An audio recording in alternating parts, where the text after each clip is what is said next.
Hello friends, welcome back to my YouTube channel magic of cooking. तो friends, आज के चले एसेছি নতুন আরও একটি রেসিপির সাথে। আর আজকে রেসিপি হচ্ছে বাঁশকরলের একটি রেসিপি। তো আজকে আমি বাঁশকরলের একটি রেসিপি আপনাদের সাথে শেয়ার করব। আর এই যে বাঁশকরলটা, এটা হচ্ছে পার্বত্য অঞ্চলের একটা বিশেষ খাবার। এটা পাহাড়ি অঞ্চলে কিন্তু খুব বেশি জনপ্রিয় একটা খাবার। আর এইটা কিন্তু নিরামিষ আমিষ অনেক রকমভাবে করে খাওয়া যায়। আর এটার আমিষ রেসিপিও আমার চ্যানেলে আপলোড করা আছে, আপনারা চাইলে সেটা দেখে নিতে পারেন। আমি ডেসক্রিপশন বক্সে এটার লিঙ্ক দিয়ে রাখবো। আজকে আমি বাঁশকরলের একটা সিম্পল রেসিপি আপনাদের সাথে শেয়ার করব। তো বাঁশকরলের যে সিম্পল রেসিপিটা আমি করছি, সেটা কী উপকরণ দিয়ে করছি আর কিভাবে করছি সেটা আমি আপনাদেরকে একটু পরে দেখাচ্ছি। সবার প্রথমে বাঁশকরলটাকে কীভাবে প্রথমে খোসা ছাড়িয়ে নিতে হয়, কিভাবে কাটতে হয় সেটা আপনাদেরকে দেখাচ্ছি। তো দেখুন, এখানে বাঁশকরলের উপরে কিন্তু অনেক শক্ত শক্ত খোসার মতন পাপড়ির মতন থাকে। তো সেই অংশটাকে ছাড়িয়ে নিতে হয়। এটার উপরে অনেকটাই এইভাবে ফোল্ডের মধ্যে অনেক অনেক ফেলে দিতে হয়। আর যে একদম অংশটা থাকে সেটাই রান্না করতে হয়। ফার্স্ট টাইম যারা দেখতে পাচ্ছেন বাঁশকরলের রেসিপি, তাদের কাছে আমার একটা অনুরোধ রইল যে ভিডিওটি শেষ পর্যন্ত দেখবেন। ভালো লাগলে চ্যানেলটিকে সাবস্ক্রাইব করে পাশে থাকবেন আর বন্ধুদের মধ্যে শেয়ার করে দেবেন। তো চলুন দেখতে থাকুন আমার আজকের এই বাঁশকরলের রেসিপিটা। তো দেখুন, আমি এরকম করে বাইরের যে অংশ, বাইরের যে পার্টটা আছে সেটাকে ছাড়িয়ে নিচ্ছি। প্রত্যেকটা দেখতে পাচ্ছেন অনেকটা থাকে, 7 থেকে 8টা লেয়ারের মতন থাকে। সেই সবগুলোকে ছাড়িয়ে নিতে হবে। আস্তে আস্তে করে আমি সবগুলোকে ছাড়িয়ে নিচ্ছি। তো ছাড়িয়ে আমি ভিতরে যে কচি অংশটা আছে সেটাকে আমি এইরকম ছোট ছোট পাতলা করে কেটে নিয়েছি। তো দেখতেই পাচ্ছেন এখানে আমার বাঁশকরলটা কাটা হয়ে গেছে। আর বাঁশকরল কিন্তু ডিরেক্ট ধুয়ে রান্না করা যায় না, কারণ বাঁশকরলের মধ্যে একটা তেতো ভাব থাকে। আর ডিরেক্টলি এটাকে যদি ধুয়ে রান্না করা হয় তাহলে কিন্তু খেতে একটু তেতো তেতো লাগে। তাই বাঁশকরলটাকে কেটে এইভাবে অল্প নুন দিয়ে মেখে নেবেন। 10 থেকে 15 মিনিটের মতন রেখে দেবেন। আমি অল্প নুন দিয়ে দিয়েছি, এবার এটাকে মেখে রেখে দেবো 10 মিনিটের জন্য। আর এদিকে দেখুন, আমি ডাল ভিজিয়ে রেখেছি, মসুর ডাল। তো মসুর ডাল দিয়ে আজকের রেসিপিটা হবে। তো এখানে দেখুন, আমি পুরো 15 মিনিট পরে ফিরে এসেছি। আর নুন দিয়ে মেখে রাখাতে এটার মধ্যে যে জল থাকে, জলটা কিন্তু বেরিয়ে গেছে। এবার আমি হাত দিয়ে চেপে চেপে এক্সট্রা যে জলটা আছে সেটাকে ছাড়িয়ে নেব। যেটা এত জলটা আছে বাঁশকরলের মধ্যে, সেটাকে ছাড়িয়ে নেব। আর রান্নার জন্য এখানে দেখুন আমি নিয়ে নিয়েছি বেশ কয়েকটা কাঁচা লঙ্কা। তো এখানে সব লঙ্কা ইউজ করব না, এখান থেকে কিছুটা নিয়ে আমি এই বাঁশকরলের রেসিপিটা করব। তো এবার আমি বাঁশকরলটাকে হাত দিয়ে চেপে চেপে বাঁশকরলেতে তো জলগুলোকে ছাড়িয়ে নিচ্ছি। আমি আপনাদেরকে দেখানোর জন্য এইভাবে আমি এই থালার সাইডের দিকে দেখাচ্ছি। আপনারা অন্য একটা পাত্রের মধ্যে জলগুলোকে ছাড়িয়ে নেবেন। এইভাবে নুন দিয়ে মেখে রাখার পর জলটা ছাড়িয়ে আমি আবার একটা ভালো জলের মধ্যে, ফ্রেশ জলের মধ্যে এটাকে দুবারের মতন ভালো করে ধুবো। দুবার এটাকে ভালো করে ধুয়ে নিলেই হয়ে যাবে। তো দেখুন, আমি এইভাবে চেপে চেপে জলটাকে ছাড়িয়ে নিচ্ছি।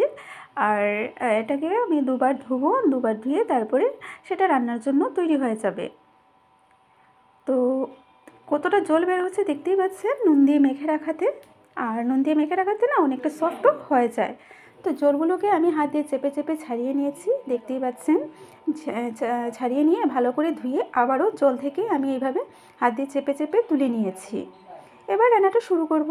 তো রান্নাটা শুরু করার জন্য গ্যাসে একটা কড়াই গরম করে নিয়েছি। এবারে দিয়ে দেব তেল।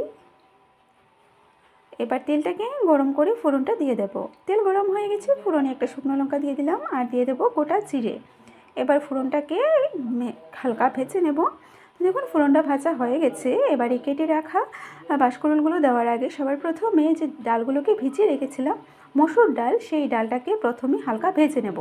এই অবস্থায় আমি প্রথমে ডালটাকে ভেজে নিচ্ছি। আপনারা চাইলে কিন্তু ডালটাকে না ভেজে বাঁশকরলটাকে প্রথমে ভেজে তারপরে কাঁচা ডালটাকেও দিয়ে রান্নাটা করতে পারবেন। দুরকমভাবেই করা যায়, ডালটা ভেজেও করা যায়, ডালটা না ভেজেও রান্নাটা করা যায়।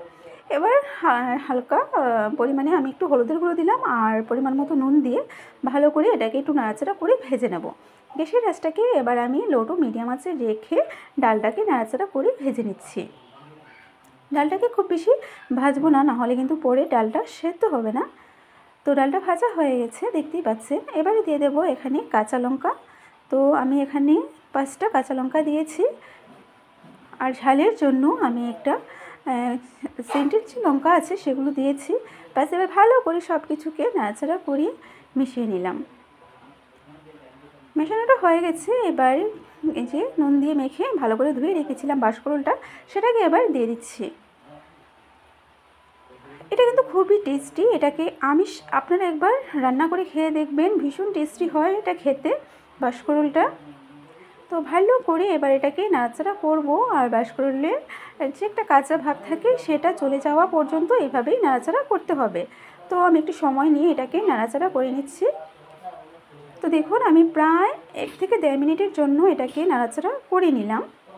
আর এটা হালকা ভাজা ভাজা হয়ে গেছে। এই অবস্থায় এখানে আমি দিয়ে দেবো পরিমাণ মতো জল। তো এখানে আমি গরম জল দিয়ে দিয়েছি, আপনারাও গরম জল দিয়ে দেবেন। তাহলে কিন্তু খুব সুন্দর ডালটা আর বাঁশকরুলটা খুব ভালো করে সেদ্ধ হয়ে যাবে। ভালো করে আমি মিশিয়ে নিলাম। মিশিয়ে একটা ঢাকনা দিয়ে ঢেকে রাখবো।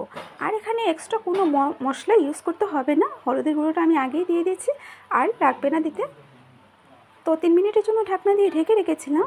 একটু নাড়াচাড়া করে দিচ্ছি। আবারও এটাকে 5 থেকে 6 মিনিটের জন্য ঢেকে রাখবো। 5 থেকে 6 মিনিট পর ফিরে আসছি। তো দেখুন বন্ধুরা, আমি 5 মিনিট পর ফিরে আসলাম। আর আমার আজকের বাঁশকরুলের এই রেসিপিটা তৈরি হয়ে গেছে। মসুর ডাল দিয়ে আজকে আমি বাঁশকরুলটা রান্না করলাম। তো বলতে পারেন এটা ডাল, আমি একটা ডালের রেসিপি করেছি বাঁশকরুল দিয়ে। তো সিম্পল এই রেসিপিটা কেমন হয়েছে কমেন্ট করে অবশ্যই জানাবেন।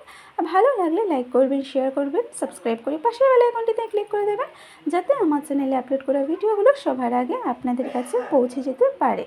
তো দেখুন বন্ধুরা, আমার রেসিপি তৈরি আমি একটা প্লেটের মধ্যে নিয়ে নিয়েছি। বাঁশকরুলের অনেক রকমের রেসিপি আছে। আপনারা যদি কোনো ধরনের রেসিপি দেখতে চান তাহলে প্লিজ আমার কমেন্ট বক্সে জানাবেন। আর একটা বাঁশকরুলের রেসিপি চ্যানেলে আপলোড করে সেটার লিঙ্ক আমি ডেসক্রিপশনে দিয়ে দেবো, আপনারা সেখান থেকে দেখে নিতে পারবেন। অবশ্যই জানাবেন কেমন হয়েছে আমার আজকের এই রেসিপি।